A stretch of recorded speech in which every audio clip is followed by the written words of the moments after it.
할렐루야. 네. 옆 사람과 인사 나누실까요? 사랑합니다. 주 안에서 사랑합니다.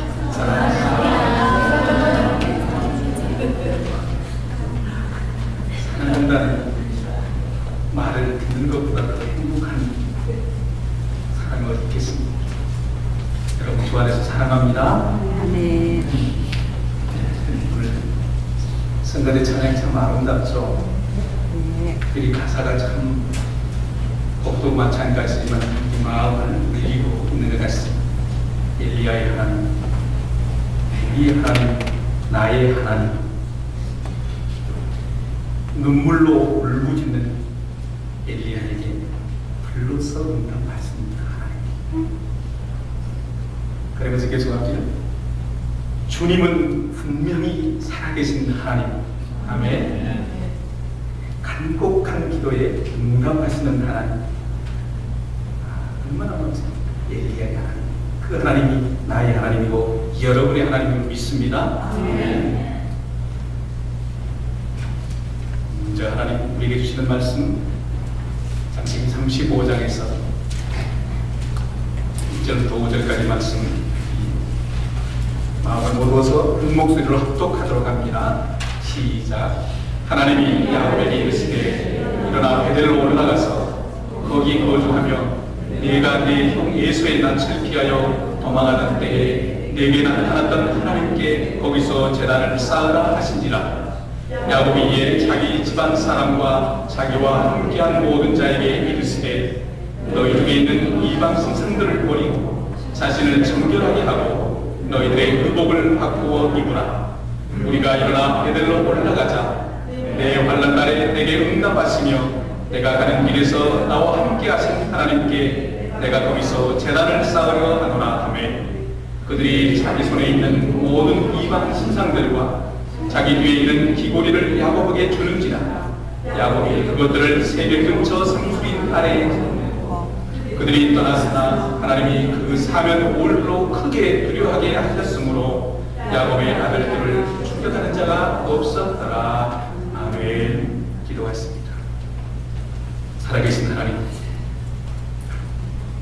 엘리야의 하나님, 우리의 하나님, 나의 하나님, 오늘도 우리를 거룩하신 하나님을 예배할 수 있는 예배자로 불러주시니 감사합니다. 그러나 돌아보면 한 주간 삶이 하나님이 안 계신 것처럼 참 분주하게 살았습니다. 어떤 날은 심령이 너무 권고하기도 하였고, 어떤 날은 너무 피곤하여 쉬기도 하였고, 어떤 날은 너무 우울하여서 참 힘든 날들도 있었습니다. 하나님, 한 주간 삶을 돌아보니 하나님과 함께하지 못한 날들이 너무 많았음에도 불구하고 오늘 다시 우리를 예배자로 불러주시니 하나님 참 감사합니다. 하나님, 이왕 불러주셨사오니 하나님의 내 심령이 전심으로 주님을 향하여 예배 드리기를 사모합니다. 하나님의 영으로 내게 임재하여 주시옵소서. 성령이 만지심이 내 영에서 폭풍처럼 느끼도록 주여 말씀하여 주시옵소서. 오늘 내게 꼭 필요한 주님의 음성을 듣기를 원합니다. 내 마음을 활짝 열고 내 약하고 허물된 부분들을 드러내놓고 주님 만져주세요. 주님 치료하여 주시옵소서. 주님 깨닫게 하여 주시옵소서 하는 사모하는 마음으로 주님 앞에 나아오니 주여 말씀하여 주시옵소서. 이제 내 마음을 겸손히 내려놓습니다. 오늘 나를 말씀으로 새롭게 빚어줄 줄 믿습니다. 예수님의 이름으로 기도 올려옵나이다. 아멘. 저는 20년 가까이 중국에서 사역하면서 참 귀한 중국 분들을 만나서 20년 지금까지도 믿음 안에서 교제를 나누고 있습니다. 의사 부부신데요. 주일에는 목회자가 없는 시골을 다니면서 말씀 사역을 하시기도 하셨습니다. 저와 함께 신앙의 교제를 참 많이 나누었죠. 그분들은 저만 아니라 중국에 계실 때 한국 분들 병들거나 또 학교를 가야 되거나 한국인들이 어려움을 겪을 때 많이 참 도와주셨어요. 그리고 자기 집을 언제나 개방해서 한국인들이 오셔서 믿음의 교제, 또 식사의 교제도 참 많이 베풀었던 분들입니다. 그런데 교제를 나누고 오랜 시간 몇 년이 지났을까요? 어느 날은 저에게 그분들이 이런 말씀을 하십니다. 나는 한국의 교우들을 참 많이 사귀어보았다. 그런데 이상한 것은 한국의 교우들과 사귐 속에서 그들의 입에서 그들의 삶 속에서 나는 하나님을 잘 보지 못했다. 하나님을 잘 듣지 못했다. 이 말을 듣는 순간 목사인 저로서는 참 깜짝 놀라고 또 부끄럽게 되어 있습니다.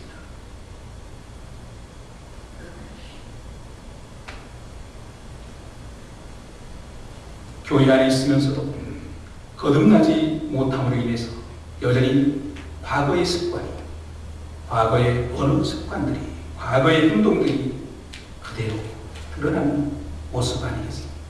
저는 그분들을 보면서, 그분들의 삶을 보면서 그분들은 어디를 가든지 어디를 돌아오든지 기도로 시작하고 기도로 마치고 그들의 대화 속에서는 하나님 앞에 영광이죠. 하나님이 하셨죠. 하나님이 도우셨죠. 하나님이 지금까지 인도하셨다는 끊임없는 하나님에 대한 인정이, 고백이 그들의 대화 중에서 나오는 것을 보게 됩니다. 그러나 어쩌면 저와 우리들의 삶 속에서는, 특별히 한국 그리스도인의 삶 속에서는 하나님을 인정하는 것보다도 나를 인정하는, 또 내가 드러나기를 원하는 그런 마음이 참 없지 않니 많이 있지 않는가, 그런 생각을 해봅니다. 왜 그럴까? 저는 중국 분들 속에서 그들은 왜 그럴까, 그런 생각을 또 바꿔서 해보게 됐습니다.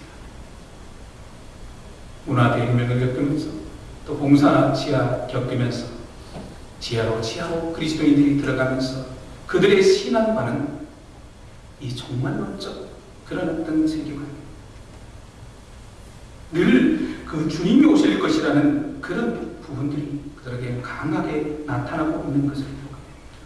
그것 때문에 중국 교회가 지하 속에서 그 명명을 유지했고 오늘의 중국의 대범을 일으키는 미끄럼이 되지 않았는가, 그런 생각을 해보게 됩니다.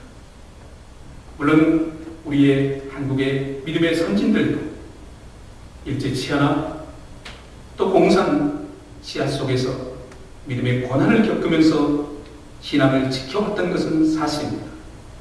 그러나 한국 경제가 성장하면서 하나님 인정되기보다는 경제 성장에 따라서 내 능력이 인정되고 내가 더 나타나는 사람 중시, 나 중시되는 그런 풍토가 이어지지 않았는가, 그런 생각을 해보게 됩니다. 하나님은 점점 우리의 생각 속에서 사라져가고 대신 경제적인 것들, 성공적인 것들, 그러면서 하나님은 서서히 우리 가운데 보이지 않게 되지 않았는가, 그런 생각들을 해보게 됩니다. 미국의 교회는 그리스도가 없다고 이렇게 비판해서 주목받고 있는 웨스트민스터 신학교의 마이클 호툰 교수가 국민일보에 대담해서 이렇게 얘기했습니다. 예수 그리스도는 우리를 잘 살게 만드는 코치가 아닙니다. 예수 그리스도는 사회적인 성공이나 행복한 결혼 생활이나 원만한 대인관계나 건강이나 우리의 문제를 해결해 주러 오신 분이 아닙니다. 그러면서 그분은 미국 그리스도인들에게는 참 믿음이 없다. 대신 그들은 자기의 감정과 자기의 경험을 중시하고 있다. 목회자들은 십자가의 예수 그리스도를 선포하는 것보다는 문화나 훈련이나 교회 성장, 선교에만 더 관심을 가지고 있다. 이렇게 얘기를 했습니다. 어쩌면 이 모습이 세속화되어버린 현대 기독교의 한 어두운 암울한 모습이 아닌가, 그런 생각도 해봅니다.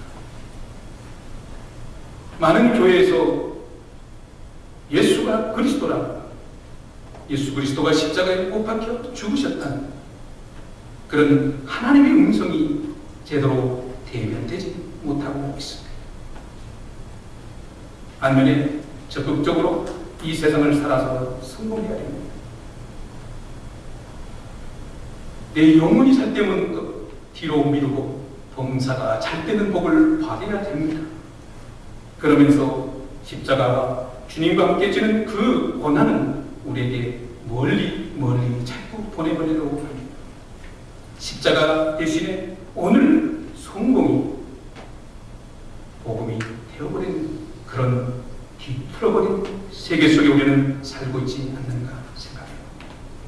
마치 그리스도 예수의 그 십자가를 지는 것은 거창스러운 장식품처럼 십자가를 지고 예수를 따르자니 버겁 아주 버리자니 원에서 멀어지는 것 같고 이러지도 저러지도 못하는 그런 뜨거운 감자가 되어버린 그런 예수 그리스도의 십자가.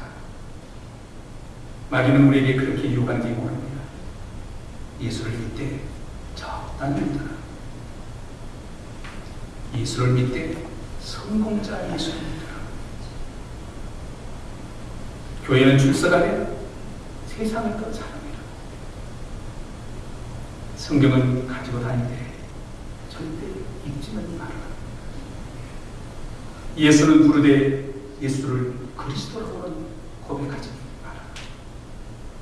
이런 사단의 속임 속에 따라다니는 자칭 그리스도인들이 얼마나 많은지 모르겠습니다. 우리의 참 생명은 세상에 있지 않습니다. 진리는 세상에서 찾을 수 없습니다. 오직 우리에게 소망 되시고 참된 안식을 주시는 분은 예수 그리스도 한 분뿐이 없습니다. 우리의 힘은 십자가에 있습니다. 우리의 능력은 십자가에 있음을 믿습니다. 어려운 세상, 이 시대를 살아갈 수 있는 우리의 믿음은 하나님께서 나를 사랑하신다는 것입니다. 우리가 소망을 갖는 것은 예수 그리스도께서 나를 위하여 십자가에 못 박혀 죽으셨다는 것을 믿는 믿음 안에 있습니다. 이 사실을 믿는다면 우리의 삶을 다시 한번 돌아봐야 되지 않겠습니까? 세상을 향하는 나의 관심을, 세상을 향하는 나의 눈을 이제는 하나님께로 돌려야 되지 않겠습니까? 갈수록 그리스도인들은 소수가 되어질 것입니다. 이제는 조금 더 가면 공공장소에서 예수를 그리스도라 고백하지 못하게 법으로 제지하는 날이 올 수도 있을 것입니다. 오늘 저는 본문을 통해서 자기의 삶을 그렇게 살아가는, 자기애가 그렇게 강했던 한 사람이 하나님 주시는 고난을 통해서 잃어버린 하나님 앞에 다시 돌아오는 감동이 있는 한 멋진 사람을 소개하고자 합니다. 이 사람은 야곱입니다. 우리가 잘 아는 것처럼 그런 파란만장한 생을 살았습니다. 그리고 그 생의 끝자리에서 그는 고백합니다. 내가 참으로 험악한 세월을 살았습니다. 야곱은 태중에서부터 형 에서와 싸우면서 그렇게 성공지향적인 그런 사람이었습니다. 특별히 자기를 특별히 사랑하는 편애하는 그 어머니 리브가의 영향을 받아서 작은 자로 태어났으나 큰 자가 되어야 한다는 어떤 강박관념이 있었을 수도 있습니다. 왜냐하면 그 어머니 리브가는 야곱에게 늘 이런 말을 했을 것입니다. 야곱아, 너 태어나는 날 밤, 너 태어나는 날에 하나님 내게 이렇게 말했단다. 이렇게 말씀하십니다. 이건 비밀이다. 그러면서 너는 흥보다 큰 사람이 될 것이다. 너는 성공자가 될 것이다. 창세기 25장 23절에 보면 하나님께서 리브가에게 이르시되 두 국민이 네 태중에 있구나. 두 민족이 네 복중에 있구나. 이 족속이 저 족보다 강하네. 큰 자가 어린 자를 섬기리라. 이 말씀을 리브가는 기억하면서 야곱을 향한 특별한 애정을 가지고 그를 편애했다는 것입니다. 이런 어머니의 특별한 편애를 받고 자란 야곱은 수단과 방법을 가리지 않고 하나님 어머니에게 말씀하셨던 것처럼 나는 성공자가 되어야 돼. 나는 큰 자가 되어야 돼. 이런 명분이 그에게는 늘 축적되어 왔습니다. 그래서 형에게 장자권을 삽니다. 그래서 아버지를 속이고 어머니와 더불어서 아버지의 형에게 주어질 축복을 가로챕니다. 그런데 야곱은 성공자가 되기 위하여 투쟁하고 또 싸우고 열심히 살아왔습니다. 알지 못하는 그 마음속에 마음 한 구석에는 늘 외롭습니다. 늘 두려움입니다. 알지 못하는 불안감을 가지고 사랑하는 여인을 만나 결혼하면 더 나아질 줄 알았더니 오히려 속이는 자 같았으나 속는 바람에 삼촌 나반에 지에서 종살이를 하게 됩니다. 삼촌을 속임으로 말미암아 이제는 어느 정도 부도 누리게 됩니다. 그런데 알지 못하는 불안함이 야곱의 마음속에는 늘 있습니다. 그리고 두려움도 있습니다. 왜 그럴까요? 살면 살수록 알지 못하는 그 삶을 조여오는 그런 것들을 그는 경험하게 됩니다. 본문 30장 넘어가면 삼촌의 집을 도망 나옵니다.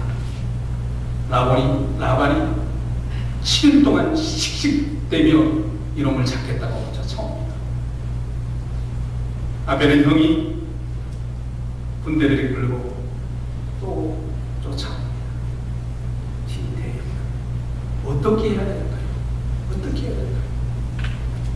우리는 이 환경 속에서 먼저 하나님이 야곱에게 하나님이 계획하셨던 말씀을 먼저 봅니다. 창세기 31장 24절에 밤에 하나님이 아람 사람 라반에게 현몽하여 이르시되 너는 삼가 야곱에게 선악과를 말하지 말라 하였다.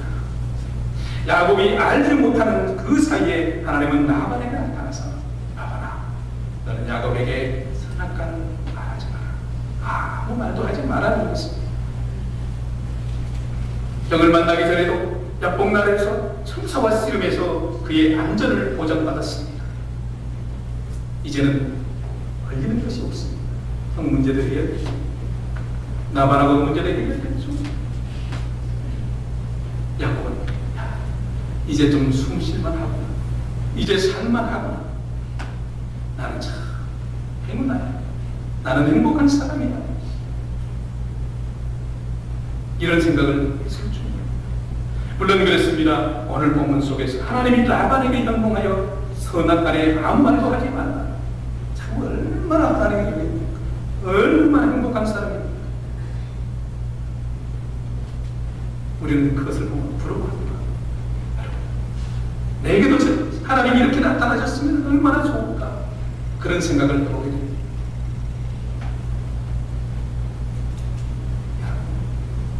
여러분에게는 하나님이 나타나지 않았습니까? 정말로 지금까지 하나님이 말씀하시지 않았다고 생각하고 있습니까? 야곱은 아마도 몰랐을 것입니다. 나는 참 저를 봐도 자기중심적인 동물이 아닌가 그런 생각을 해봅니다. 분명히 우리의 삶 속에서도 라반에게 하나님이 현몽하여 야곱에게 아무 간섭하지 말라고 한 것처럼 하나님은 여전히 우리의 삶 속에 오셔서 이 모양 저 모양으로 간섭하시고 복 주시기를 원합니다. 어떨 때는 고난도 주입니다. 그러나 우리는 고난을 받을 때 어떻게 생각합니까? 하나님 왜 내게 이런 고난을 주십니까? 나는 이런 고난이 아니라 복을 원합니다. 축복을 원합니다. 하나님 고난은 내 스타일이 아닙니다. 복 주시려고 우리에게 다가오는 하나님 앞에 우리는 그렇게 하나님을 거부할 때가 참 많이 있지 않습니까? 그런 생각을 해보게 됩니다. 우리가 형통할 때는, 하나님이 복 주셔서 우리의 삶이 형통할 때는 내 능력인 것처럼, 그래도 내가 이만큼 되는 사람이지, 하나님이 도우셨다는 그 삶을 인정하지 못합니다. 고난으로 우리에게 복 주시려고 오면 하나님 이건 싫습니다. 축복으로 다가오면 하나님 이건 내가 있습니다. 점점 우리의 삶 속에서 하나님이 설 자리를 밀어내는 그런 우리의 모습은 아닌가 생각해요. 야곱은 자기의 삶 속에 하나님이 개입하셨다는 것을 어쩌면 잘 알지 못했을 것입니다. 그래서 이제는 살만하다, 모든 문제가 잘 풀렸으니 자기의 능력을 뿌듯했을 것입니다. 속으로 웃으면서 형님도 별거 아니구나, 내가 물질적인 선물을 잔뜩 주니까 받으며 돌아가네. 사람 다 비슷해, 이런 생각을 했을 수도 있을 것입니다. 평화가 찾아온 것 같습니다. 배부르고 등 따순 그런 인생의 살맛을 야곱은 느꼈는지 모르겠습니다. 오늘 보면 2절 또 4절에 보면 그래서 집을 짓습니다.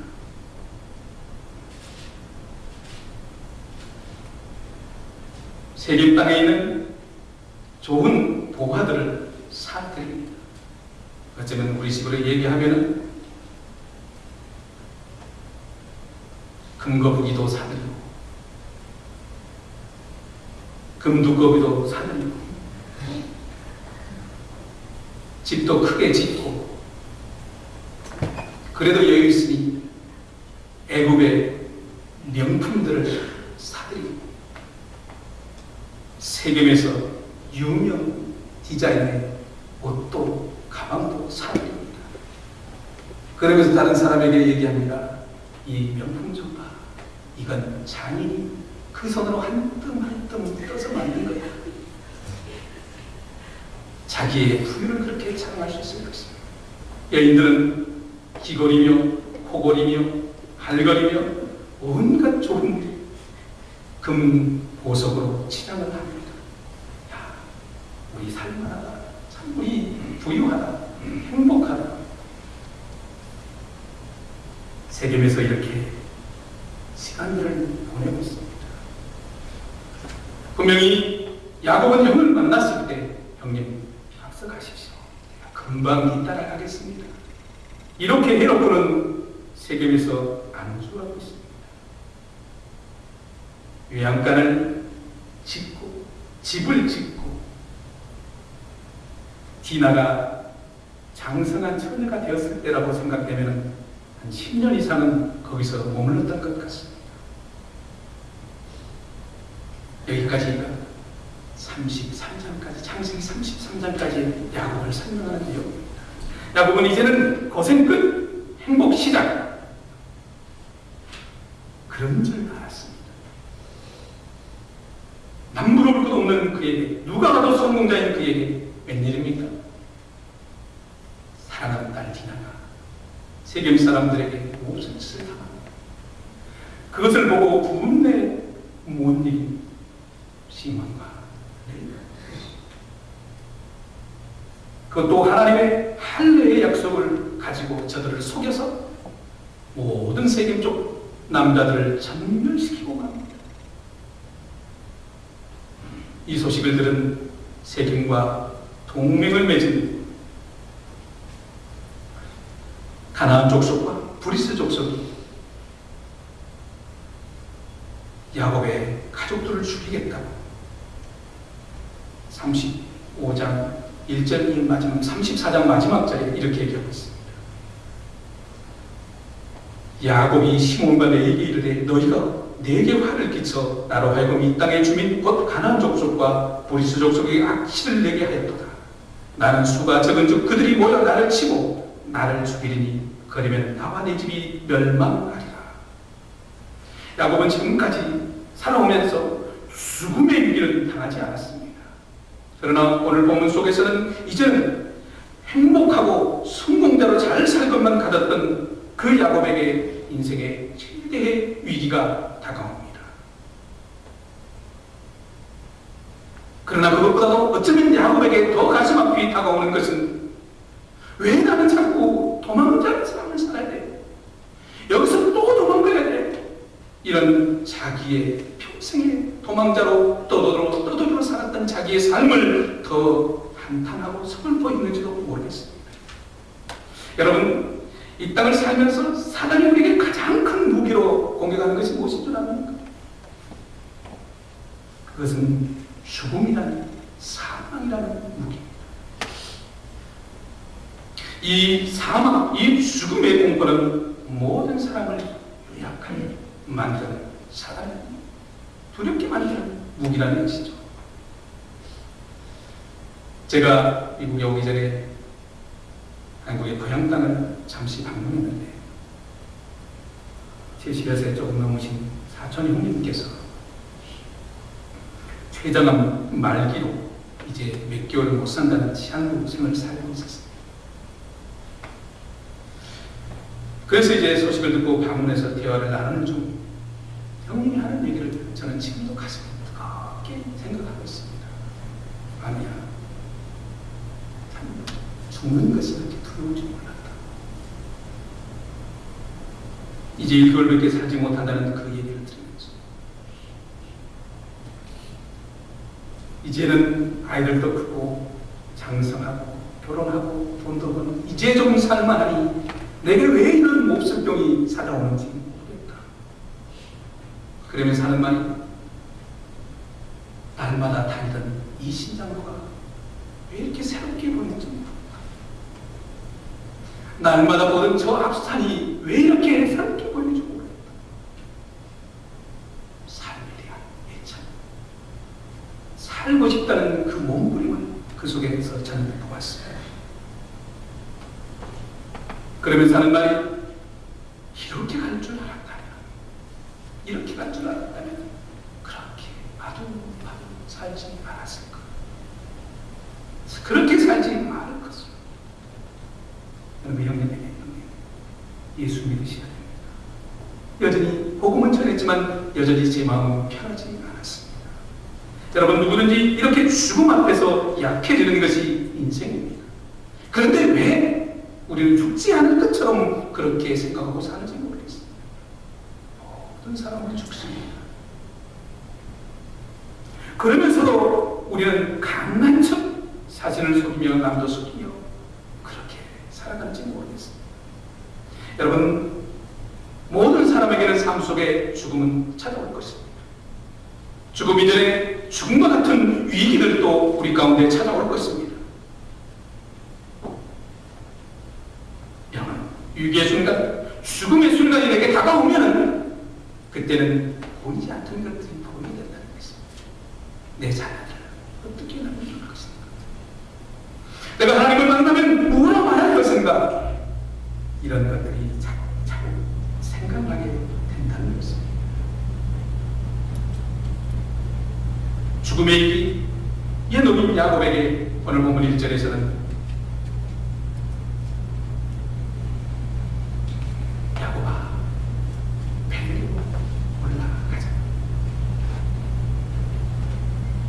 가서 예배를 드려야 된다. 가서 거기서 거주해야 된다. 여러분, 죽음의 그 순간 속에, 죽음의 위기의 순간 속에 야곱에게 하나님의 음성이 들려옵니다. 야곱아, 베델로 올라가. 여러분에게는 이 본문, 베델로 올라가라는 이 본문 말씀이 그렇게 뜨겁게, 가슴 뜨겁게 다가오지 않을 수 있을 것입니다. 그러나 베델은 야곱에게는 남다른 땅입니다. 그 말, 베델이라는 말 한 단어를 듣는 그 순간 야곱의 심령 속에서는 가슴이 두근거립니다. 거룩한 고민을 하게 됩니다.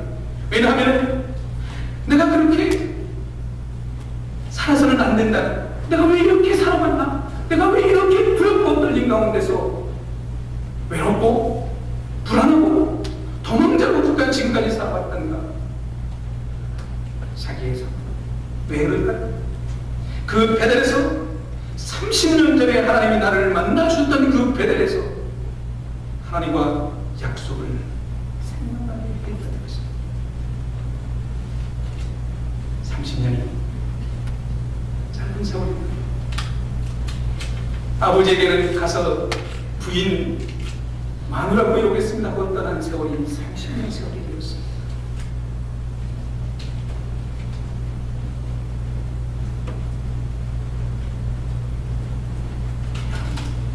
야곱에게 베들로 올라가라 이 한마디 야곱을 변화시키고 야곱을 가슴치게 하고 과거의 내 하나님을 다시 한번 기억하게 만든다는 것이 베들로 올라가라. 여러분, 우리가 예수 안에서 많은 말씀을 들어야, 기도를 많이 해야, 예수를 오래 믿어야 우리가 변할 거라고 그렇게 생각하지 마십시오. 사람은 한순간에 한마디 하나님의 음성이 변할 수 있습니다. 한마디라도 내 가슴에 그 쌓인 상처와 아픔, 그것을 하나님께서 도려낸다면, 그것을 만드는 그 순간 우리는 변할 수 있을 것입니다. 바로 야곱에게는 그것이 베델이었습니다. 사울에게는 하나님께서 나타나셔서 사울아, 사울아, 왜 내가 너를 박해하는가? 이 한마디가 사울을 변하게 만들었습니다. 뽕나무에 있는 올라가 있는 삭개오에게, 삭개오야, 오늘 내가 네 집에 인도하겠다. 이 한마디에 삭개오는 예수를 구주로 모셔드리고 하나님 앞에 믿음으로 살겠다는 결론. 남편이 5이나 있었던 사마리아의 과부에게 예수님은 이렇게 말씀하십니다. 네 남편을 데려오라. 길거리 그 여인에게는 남편이 있던 것입니다. 남편이 오는데요, 네 말이야. 그러므로 말미암아 그 여인은 주여 내게도 생수를 주옵소서. 영생을 찾게 되는 영으로 바뀌게 되는 것입니다. 야곱은 이 베델이라는 한마디가 가슴에 충격을 받았습니다. 30년 전 그때 일이 생각납니다. 그 베델의 도망자로서 하나님이 만나주셨을 때 하나님 앞에 서운했다는 그때 도망하면서 죽기도 하죠. 배고프죠. 외롭죠. 고통스럽죠. 그 순간 하나님이 야곱을 만나주셨다는 것입니다. 그것이 창세기 28장입니다. 야곱을 만나주신 하나님은 야곱아, 두려워하지 말라. 네가 누웠던 이 땅으로 다시 돌아오게 하리라. 네 자손을 티끌같이 동서남북에 평안을 가질 것이다. 너를 떠나지 않을 것이다. 이렇게 축복해주는 하나님 앞에 야곱은 하나님 앞에 약속합니다. 하나님이 나와 함께 계시면, 그리고 하나님이 나를 평안히 내 집에, 내 아버지 집에 돌아오게 하면 하나님은 나의 하나님이 될 것입니다. 내가 이 세운 이 돌 위에 하나님의 전을 세울 것입니다. 내게 준 모든 것이 하나님의 것임을 알고 하나님 앞에 내가 신의 인조를 드리겠습니다. 30년 전에 하나님과 베델에서 약속했던 그 베델을 야곱은 기억하게 됩니다.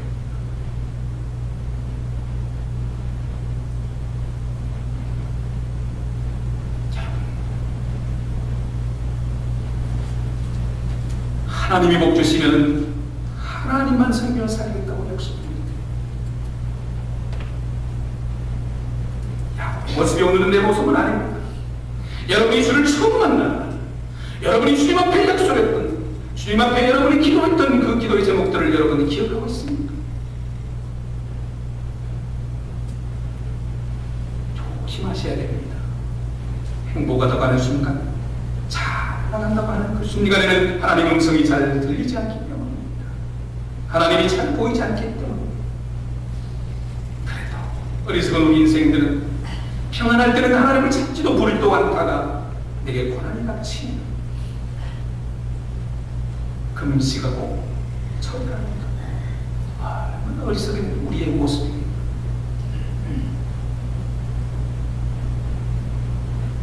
우리는 꼭 목이 굳은 백성 같아서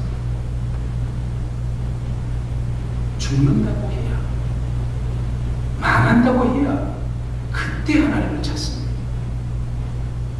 왜? 행복할 때, 잘 나갈 때는 그렇게 하나님을 찾지 않습니다. 수없이 많은 예배를 드리면서 하나님의 말씀이 선포되면도 그 속에서 하나님의 음성을 듣지 못합니다. 하나님을 보지도 만나지도 못합니다. 왜? 내가 주님을 살고.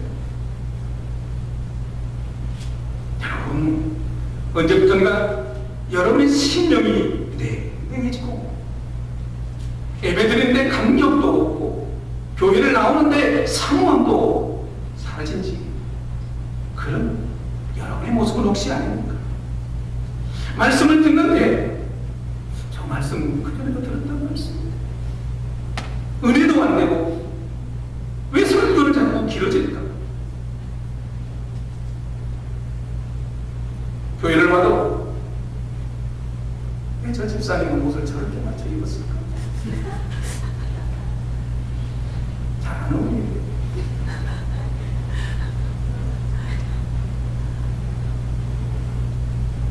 주님 손전에 나와 앉아 있으면서도 생각은 내게 말씀하여 주시옵소서가 아닙니다. 입이 끝나면 밥을 먹을까 말까. 오늘은 무엇이 나올까?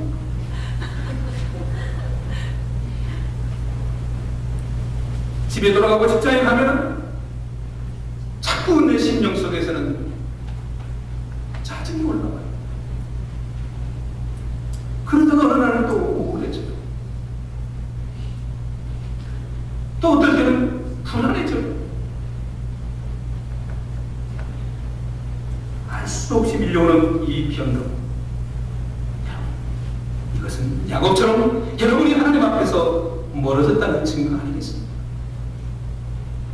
이런 사람에게 오늘 지금 하나님의 간섭하심을 느끼고 간섭하심 속에 여러분이 응답해야 될 줄로 믿습니다. 즉각적으로 내 삶에 개입해 주시는 그 하나님을 볼 수 있고 만날 수 있고 들을 수 있어야 될 줄로 믿습니다. 외롭습니까? 두렵습니까? 불안합니까? 우울합니까? 짜증이 납니까? 내 마음을 먼저 하나님 앞에 내려놓고 하나님 앞에 하나님 내가 이렇습니다. 왜 그럴까요? 하나님 나는 잘한다고 하는데 열심히 산다고 하는데 자꾸 내 속에는 두려움도 있고 불안도 있습니다. 야곱을 만나주셨던 야곱에게 말씀하셨던 하나님 내게도 말씀해 주지 않겠습니까? 그럴 때 하나님은 뭐라고 말씀하실까요? 사랑하는 아들아, 사랑하는 딸아, 베델로 올라가라. 너의 베델로 올라가라.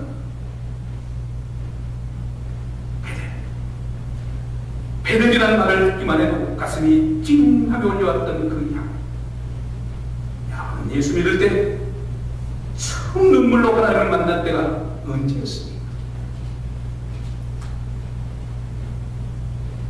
야곱처럼 그렇군요. 내가 10년 전, 20년 전 하나님을 처음 만났을 때 이렇게 약속했는데 내가 약속을 깨닫지 못하니까 하나님 내게 이렇게 자꾸 불안함을 주십니다. 두려움을 주시는 것. 그래도 순종하고 알아채지 못할 때는 하나님은 더 강한 고난을 주실 수도 있습니다. 야곱은 깨닫기 시작합니다. 하나님 그렇군요. 1년도 아니고 30년이나 나는 그 약속을 잊어버리고 있었는데 30년이나 하나님 나와 함께 하셨고 30년이나 하나님은 그 나의 약속을 기억하고 계셨군요. 나는 내 손을 이렇게 발버둥치고 그렇게 살았는데 내가 살아왔던 모든 삶을 하나님은 보고 계셨군요. 하나님이 인도하셨군요. 나는 하나님을 기뻐하는 일을 하나도 하지 못했는데 내 욕심대로 살았는데 하나님은 여전히 나를 안고 가셨군요. 여전히 내 곁에서 나를 인도하고 계셨군요. 이것이 베델이라는 이 단어 속에 야곱의 고백이 아니겠습니까? 그래서 야곱은 늘 불안했습니다. 뭔가 알지 못하는 두려움과 허전함이 있었습니다. 야곱이 아마도 하나님의 그 음성을 듣는 순간 성경은 기록하지 않았죠. 하나님 죄송합니다. 하나님 미안합니다. 이 뱀망덕한 날 그때 그 약속을 기억하고 계십니다. 어쩌면 저 같았으면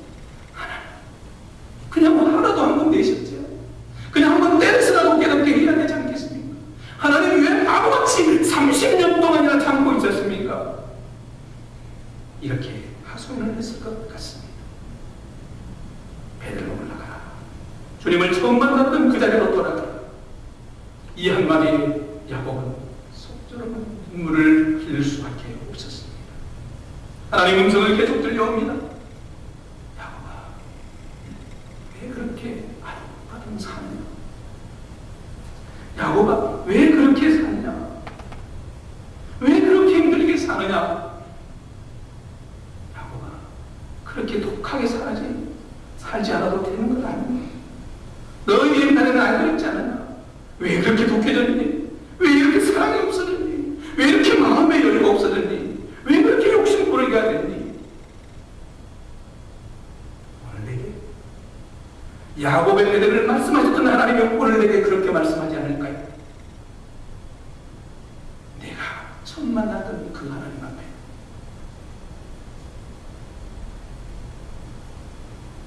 여러분의 베델은 어디입니까? 처음 은혜 받았던 그 자리는 어디입니까? 하나님 앞에 약속했던 소원은 혹시 없습니까? 성도 여러분, 하나님은 지금도 여러분과 동행하심을 믿으시기를 바랍니다. 하나님은 여전히 지금도 말씀하고 계십니다. 사랑하는 아들아, 사랑하는 아들아, 그렇게 힘들게 살지 마라. 내가 부르면 다 와야 되지 않겠니? 여러분, 하나님 앞에 살면 평안을 누릴 수 있습니다. 두려움이 있습니까? 외로움이 있습니까? 걱정과 염려가 있습니까? 수고하고 꼴찌 진짜 그 자들을 부르지 않았습니까? 하나님 앞에 맡기십시오. 하나님이 야곱을 책임지시 여러분을 책임질 줄 믿습니다. 야곱, 하나님의 음성을 들었던 야곱은 이제 아내와 온 친구들에게 자, 우리 베델로 올라갑시다. 베델로 올라가서 먼저 하나님을 예배하고 싶다. 베델에 하나님 앞에 예배드리고 싶다. 3절에 내 환난 날에 내게 응답하시며 내가 가는 길에서 나와 함께 하신 하나님께 내가 제단을 쌓고 싶다. 여러분, 교회 나오면서 하나님 앞에 예배한 하나님을 사모하는 하나님, 오늘도 나를 만나주세요 하는 그 사모함이 여러분 얼마나 있었습니까? 그냥 주일이니까? 그래서 내가 예수 믿는 사람이라고 남들이 그러니까? 여러분, 사모함이 없는 예배 속에 하나님이 여러분을 만나주시겠어요? 사람도 그런데요, 눈빛만 봐도 저 사람이 나하고 얘기하고 싶은가 아닌가 알잖아요. 저 사람이 나를 만나고 싶은가, 나를 사랑하는가 안 하는가 알잖아요.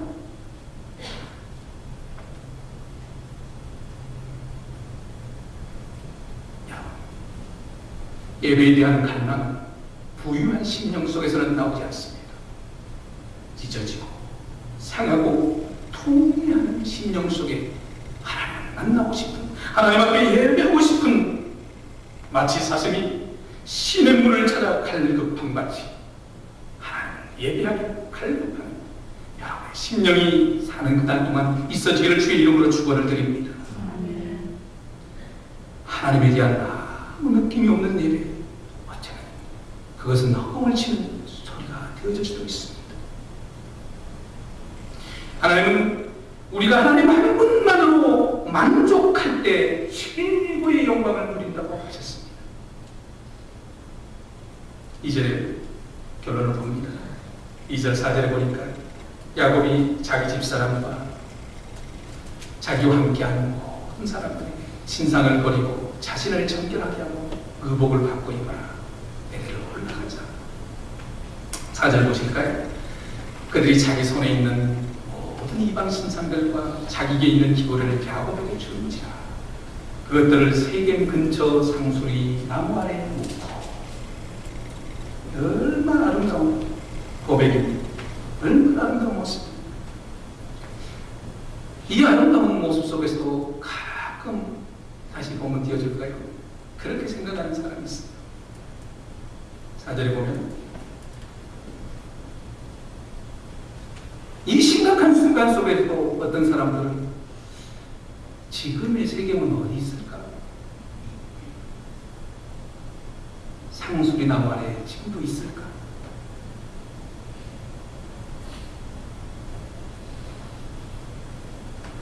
남들은 버리고 있는데 아직도 그것을 기억하며 찾고 싶어하는 사람들이 꼭 있다는 것입니다. 하나님께서는 오늘 본문 마지막 절 5절에서 이렇게 얘기합니다. 하나님이 그 사면 보글로 크게 두려워하게 하셨으므로 야곱의 아들들을 축적하는 자가 없었다. 하나님이 함께 하시면 사랑, 두려움이, 불안이, 염려와 근심과 걱정이 우리를 추격할 수 없을 줄 믿습니다. 하나님이 함께 하시면 하나님 없는 평안은 그래서 감사입니다. 세상에서는 참된 평안을 얻을 수 없습니다. 야곱이 사람을 두려워했지만 하나님이 함께 하신 세상의 대적들을 오히려 야곱을 두려워하게 만드는 하나님. 여러분, 우리의 삶은 머지않아 주님과 관계가 있습니다. 세상을 쫓아가지 말고 세상에 안주하지 아니하고 끊임없이 하나님의 말씀 속에서 변화하여 하나님이 기뻐하는 사람으로 살아야 됩니다. 성령 하나님, 내게는 힘이 없습니다. 내게는 능력이 없습니다. 나를 도와주세요. 그럴 때 성령의 통제가 내 안에서 이루어질 때 그때 비로소 여러분은 하나님의 사람으로 바뀌어질 수 있을 줄 믿습니다. 그때 순종이 나오고 그때 믿음의 능력이 나온다는 것입니다. 그때 성령이 나를 이끌어 가신다는 사실입니다. 역사 이래로 사람을 변하게 하는 것은 총독한 동안입니다. 오직 하나님의 말씀만이 여러분을 변하게 하실 수 있을 줄 믿습니다. 여러분의 삶 속에서 하나님의 말씀이 임재가, 하나님의 성령의 통제가 있어서 성령이 여러분을 이끄시는 그런 평생의 삶이 되기를 주의 이름으로 축원을 드립니다. 잠시 눈을 감고 하나님 앞에 기도하십니다. 하나님의 임재를 갈망합니다. 하나님의 만지심을 이 시간 우리 함께 갈망합니다. 눈을 감습니다. 하나님, 진솔하게 하나님 앞에 내 마음 내려놓습니다. 그동안 내 삶이